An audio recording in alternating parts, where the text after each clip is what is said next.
I'm not the #1 most qualified person in the world. I do find that I'm pretty fast, and my last 2 videos have done really well, and a lot of people have asked a lot of questions. And amongst those questions were also recommendations on some really great typing sites. So that being said, today I want to discuss the typing sites that I use all the time, and based on your recommendations, the one I now use a lot. In other words, I'm going to be talking about typing practice websites that help me get to 165 in the first place, as well as those, including the ones that you guys have told me about, that I'm relying on to get to 190 words per minute. We're going to start, but without further ado, I want to jump into keybr. I constantly called this keybr in my initial typing video, which I'll reference throughout this video, and I think it's actually called keybr, not keybr, but I'll probably say it interchangeably throughout the video. What I love about keybr is that it has a great intro text on what touch typing is and kind of what you should be doing.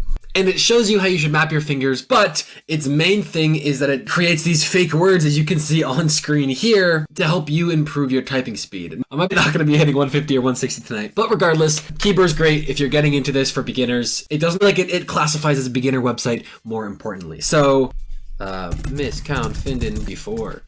Oops.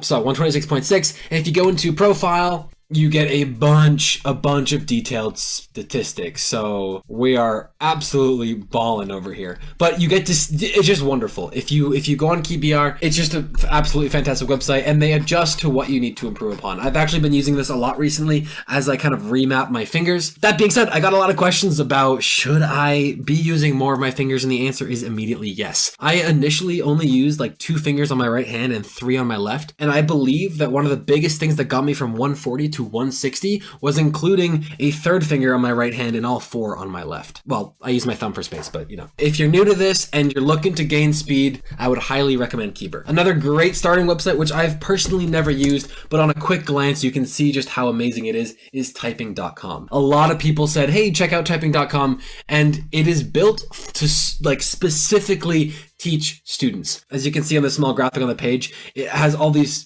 great games and all these things to help you work on your typing. And it feels like it's geared more towards students who want to initially begin typing, who want to get into typing, whereas keybr is kind of a self-directed thing and very, I guess, plain looking relative to typing.com and all the games that it has. What I'm trying to say is it's very engineered for the education environment, but nonetheless, if you're able to sign up, I definitely would recommend it because it looks like they give you a lot of good information. Next up is 10fastfingers.com. I'm putting this in the beginner or starting typing portion of the video because it's a typing site that I first found, and it is pretty much the most basic way to get your typing speed. Now, you can use this website in a variety of languages, as you can see here. I actually can't believe they have Esperanto.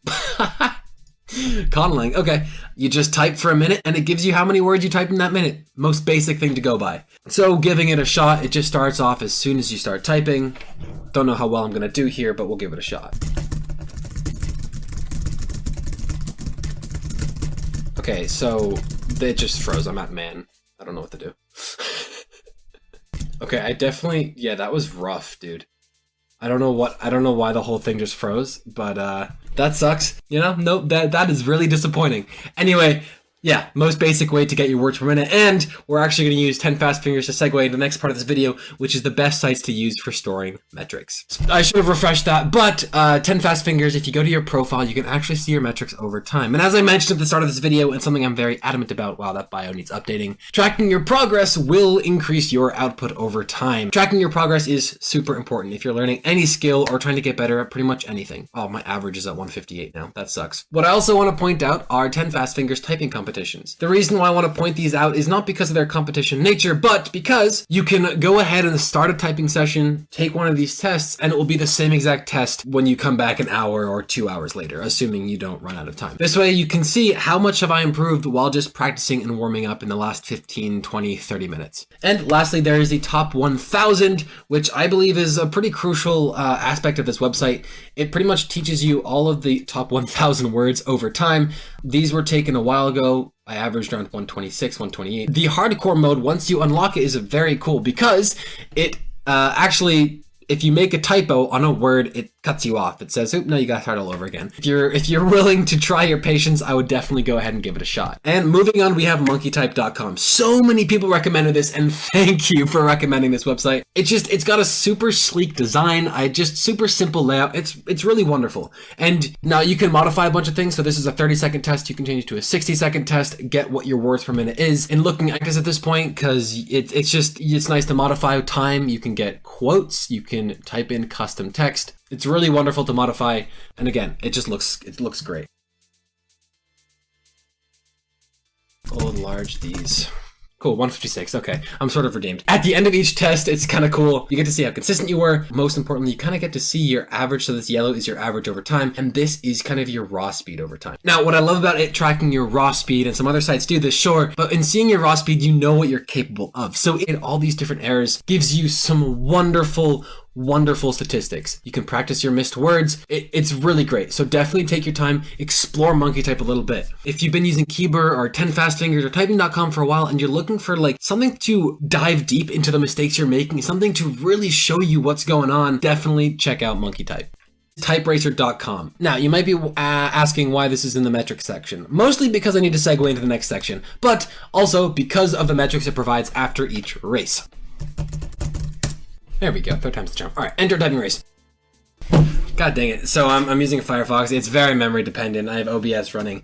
That's unfortunate. Let's just go through the metrics real quick. I was doing pretty well, and then it kind of cut me off. So the main thing that I wanted to point out for metrics and TypeRacer are the mistakes that you make and the segments that you have over time. So monkeytype, again, does this more in depth, but it's just nice to see at the different segments that you work with. Before we jump into the next section, which is the sites that can push us, I got this question a lot in my last video and the video before that. One of the things that really helped me improve my typing, and something I continue to do when improving my typing, is read 2, 3, 4, 5 words ahead if you can when you are typing. Essentially, what we're trying to do is we're trying to make our typing catch up to our reading speed. We don't want to read at our typing speed. So in reading ahead, you are forcing your fingers to catch up. Very oversimplified way of putting it, but that's the idea. You want your eyes to be on work when you're finishing the word teachers. Over time, this kind of helps you type in words. You never want to type letter by letter, at least I don't think. I tried that for a while, but it doesn't really help. For me, when I speak, it's very visual in a sense, so I tend to type in words, and I'd recommend doing the same. If you can think teachers and coordinate, T-E-C-H-E-R-S with that word, it's much easier than thinking T-E-A-C-H-E-R-S. For me, at least, maybe not for you, but again, read ahead. Read faster than you can type and try to catch up to that reading speed. It is a sure way to go ahead and push yourself, to make yourself go faster. If you're getting something out of the video so far, I'd love to hear it in the comments down below. Subscribe if you haven't already. In my last 2 videos, a lot of people left their progress reports in the comments and have been updating them actually. So shout out to you guys. It's super cool to see your progress. And I think it's really great to have this like mini community in the comment section to do that type of thing. So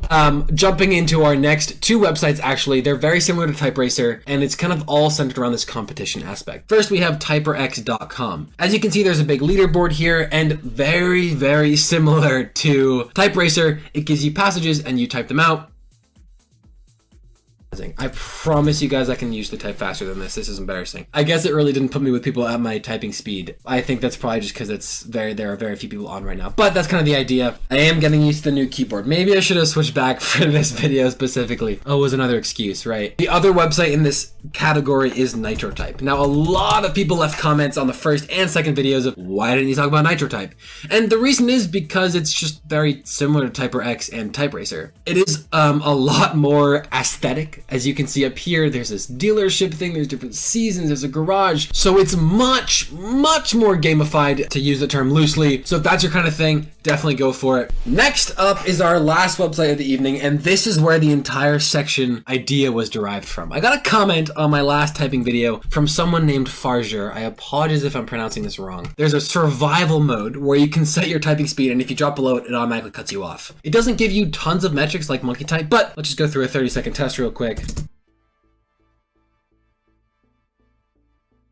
But again, on the left here, you can see it says 168, 165, 157, 127, 172, 139. So if I go ahead and set 120, which apparently for tonight will be a little dangerous, hit reset, that look between, and then story, and then mother. Uh-oh, it stopped me because I hit 113. So if I go ahead and reset it again, learn time, miss those, feed again, waveform. Okay. And so in theory, I can type at 188, 177 words per minute, which is nice. Again, like the monkey type thing, like the type racer thing, it's nice to just know that I'm able to get to this level. As Marcus Aurelius would say, if it's humanly obtainable, you too can obtain it. I should have mentioned this earlier, but all of the websites I've been talking about are in the description down below, so definitely check them out. In terms of typing, the survival mode can keep you up and running. I haven't used it much. As you can see, I've only logged 2 scores. Nonetheless, it can be a great way to just kind of push yourself, see how long you can go at a certain speed. The fact that it cuts you off when you've, gone below this speed threshold is really important, because we can often get caught in the habit of the comfort zone. The comfort zone of 30 words per minute, 60 words per minute, 100 words per minute, 140 words per minute. For me, my comfort zone appears to be 150 words per minute. Tonight it seems to be 110. It reminds you, hey, you're slowing down, speed back up again. Now, I know there are so many websites out there for typing. There are so many good ones,